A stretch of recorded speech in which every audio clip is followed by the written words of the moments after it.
Es una línea propuesta hace tiempo y que hasta ahora era solo eso, una idea, una propuesta, pero estos días ha dado un paso muy importante para algún día llegar a materializarse. La unión por ferrocarril de la Bahía de Cádiz y el campo de Gibraltar está un poquito más cerca y te cuento los motivos en este vídeo.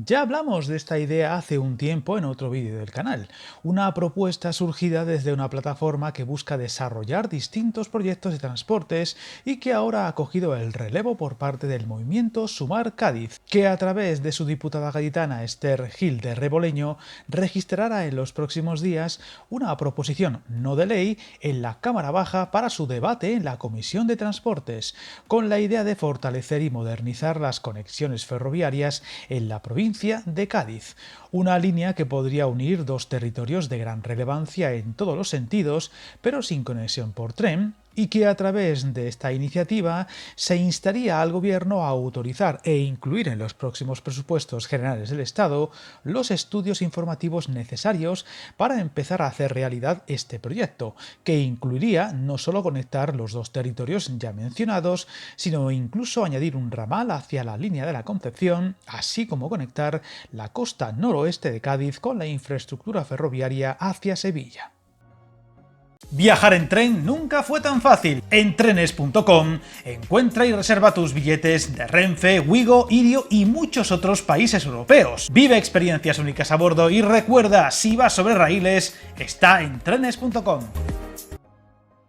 Todo esto nace de la idea que la plataforma en defensa del ferrocarril en la provincia de Cádiz, a cuyo portavoz entrevistamos en su día en este canal, busca atender las necesidades de movilidad de la ciudadanía y dinamizar el desarrollo económico y social de un territorio muy necesitado de incentivos, también en el transporte sobre raíles, donde no solo los viajeros, sino las mercancías, tienen mucho por mejorarse y donde la llegada de una conexión ferroviaria entre ambos territorios sería clave para el futuro, más aún teniendo en cuenta los avances que está logrando la conexión entre Málaga y la propia Algeciras, que también se menciona en esta propuesta, o la cada vez más sobre la mesa Huelva-Faro, sin olvidar su potencial al unirse con el corredor mediterráneo por un lado y la posible reapertura de la Ruta de la Plata por otro, lo que de materializarse y no salir adelante esta conexión Cádiz-Algeciras, la conexión de la costa sur del país quedaría incompleta.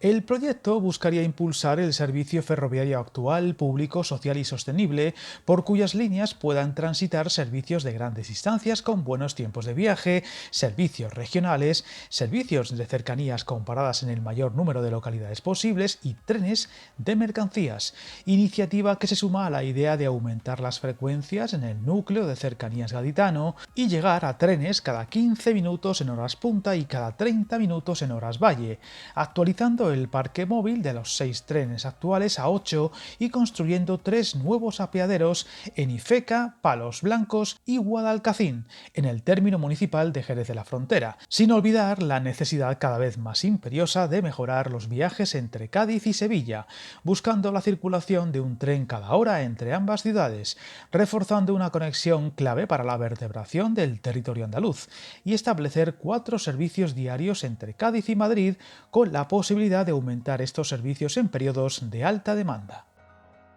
De momento solo es eso, una propuesta que busca poner sobre la mesa ideas para mejorar la movilidad de ambos territorios, así como su desarrollo al ser dos de las zonas con mayor nivel de paro y más necesidades de inversión, y donde el tren podría ayudar a esas mejoras. Queda por ver qué salida tiene este movimiento político y el respaldo que puede lograr en dicha comisión de transportes. De lograrse, solo sería un primer paso, como decimos al final de nuestros vídeos, en un camino muy largo. Sin embargo, cualquier avance, por pequeño que sea, hay que verlo como muy positivo, ya que cuando la plataforma que la propuso elaboró el proyecto, muchos lo tildaron de ensoñación o fantasía que nunca tendría luz verde, y ahora suma una opción para sacarse adelante, por lo que esperemos que pronto podamos contar buenas noticias y estaremos muy pendientes. Suscríbete al canal y recuerda, hasta el camino más largo se inicia con un primer paso.